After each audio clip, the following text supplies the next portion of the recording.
What's up, YouTube?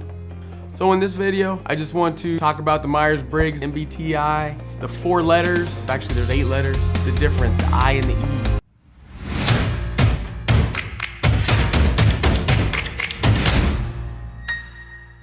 I really need to come up with like a catchphrase or what's up my INFP homies, INFPers, or I'll stop. So as I've said, I'm really big into this MBTI stuff, something that attracts me to it. We don't like to be put in a box per se, but at the same time, we don't easily know, what is it? Okay, so we know who we are.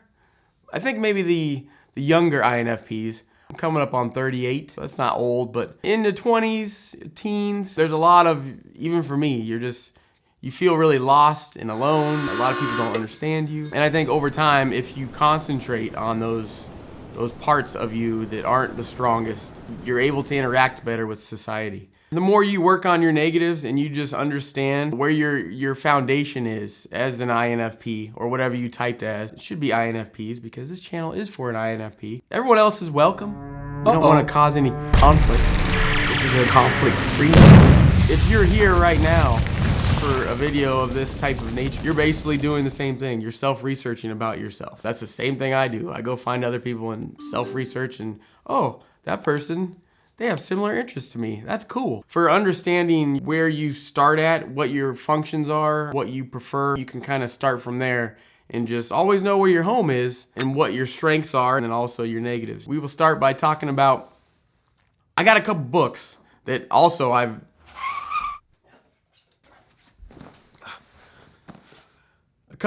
read all kinds of books. Majority is self-improvement, psychology, knowing yourself. Who are you? Who am I? Who? The books help you with that. And videos too. So this book on my little stand over there for the backdrop of YouTube room is called, there's this one, Please Understand Me. David Kersey, Maryland. I could post the description in the comments section. Doing all the free personality tests. It's their take on it. They're all pretty similar. These just go more in depth if you get like a book and just narrow it down, and they'll have a topic on functioning in the workplace. But it has all the types in there. It's not just like an INFP book. The INFP, the quester. I've never heard the quester. I've heard the healer, the mediator, but the quester, it sounds awesome. The INFP quester probably has more problems in mating than any other type. What? No. What is this book? So this channel is rated PG. So another book, Type Talk. 16 personality types that determine how we live, love, and work. What's your type? INFP, performing noble service to aid society. Ooh, that's fun. So the first letter, the first section out of the 4 that you get, this is all basic stuff. If you're here already, you probably know what the difference is. We're just gonna do some Myers-Briggs 101 and that's all. We're just gonna make a video and we're gonna move on from there. But the first letter, how we gain our energy. We have an I. This stands for introversion, introverted. We typically like to work alone or in small groups. Like we can work with a group, but it's like just keep it small. Things are basically focused inward with us. The utilization of ideas and feelings, quiet things. We like to take things internally, basically recharge. The extroverts use the battery in a different way that we use the battery. This is how we recharge it. It's the difference. It's not being some recluse person that hides in the shadows in the mountains and we don't talk to anybody for 5 years. On a day-to-day basis, we might need to go to our little quiet place a little bit more than the extrovert needs to. It doesn't mean we're, strange. It's just this is how we recharge. This is through internalizing, taking things in. Whereas the extrovert, they're going to, so say you get off work, okay? So you have 2 people, same job, high stress day. It's stress day at work today. It was actually on the calendar.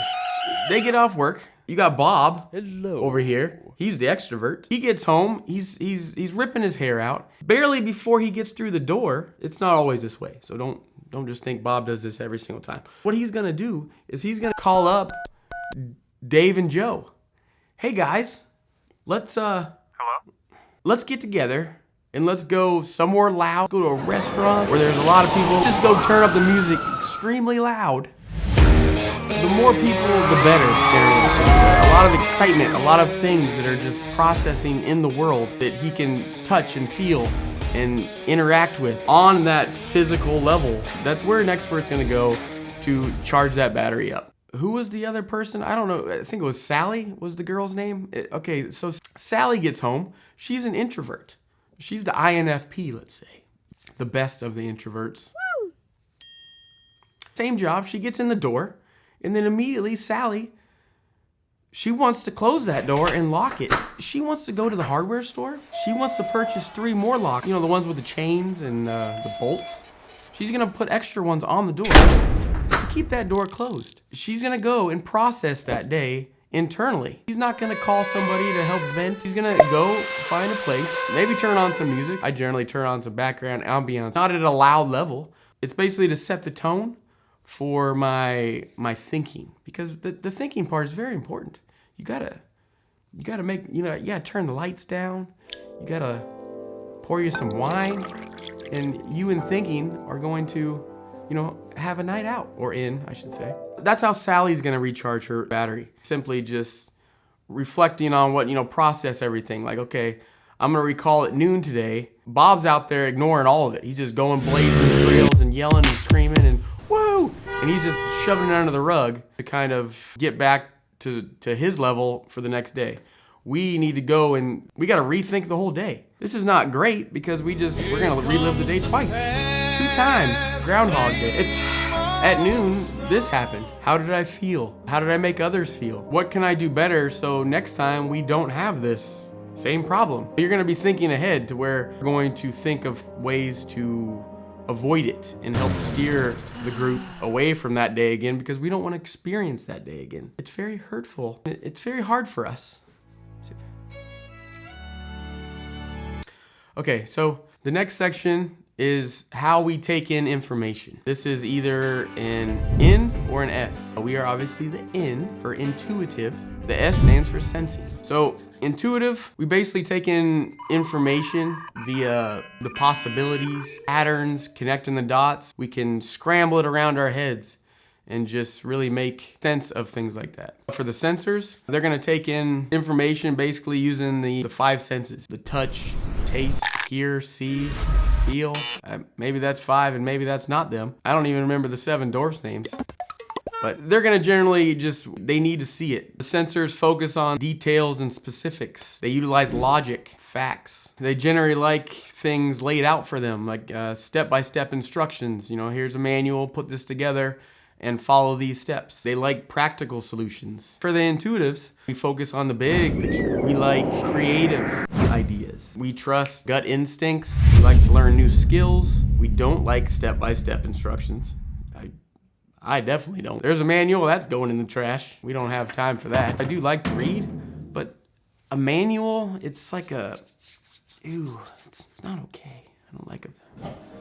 So before we get into these last 2 letters, we're almost there. I just want to say that it's been a complete week for me since the last 2 letters. It seems like in this video it's all streamed together and it looks like it's all the same. I started trailing off. Even when I was editing it, it just kind of didn't come together and I was losing focus. And if I'm gonna get lost, then I'm sure everyone else is gonna be like, next. I'm wearing the same shirt. I did wash it. For those of you that happen to miss the struggles video, I just don't want the people that did see it to judge me. I'm quite positive he didn't wash that shirt. So this 3rd spot is how we prefer to make decisions. Either the feelers or the thinkers. This one for me is one of the most confusing. You can cross it over into the world of emotions and crying and sadness. It's not like how, when Wilson floated away, we really felt those strong emotions and teared up. Don't act like I'm the only one. I'm sorry, Wilson! Wilson, I'm sorry!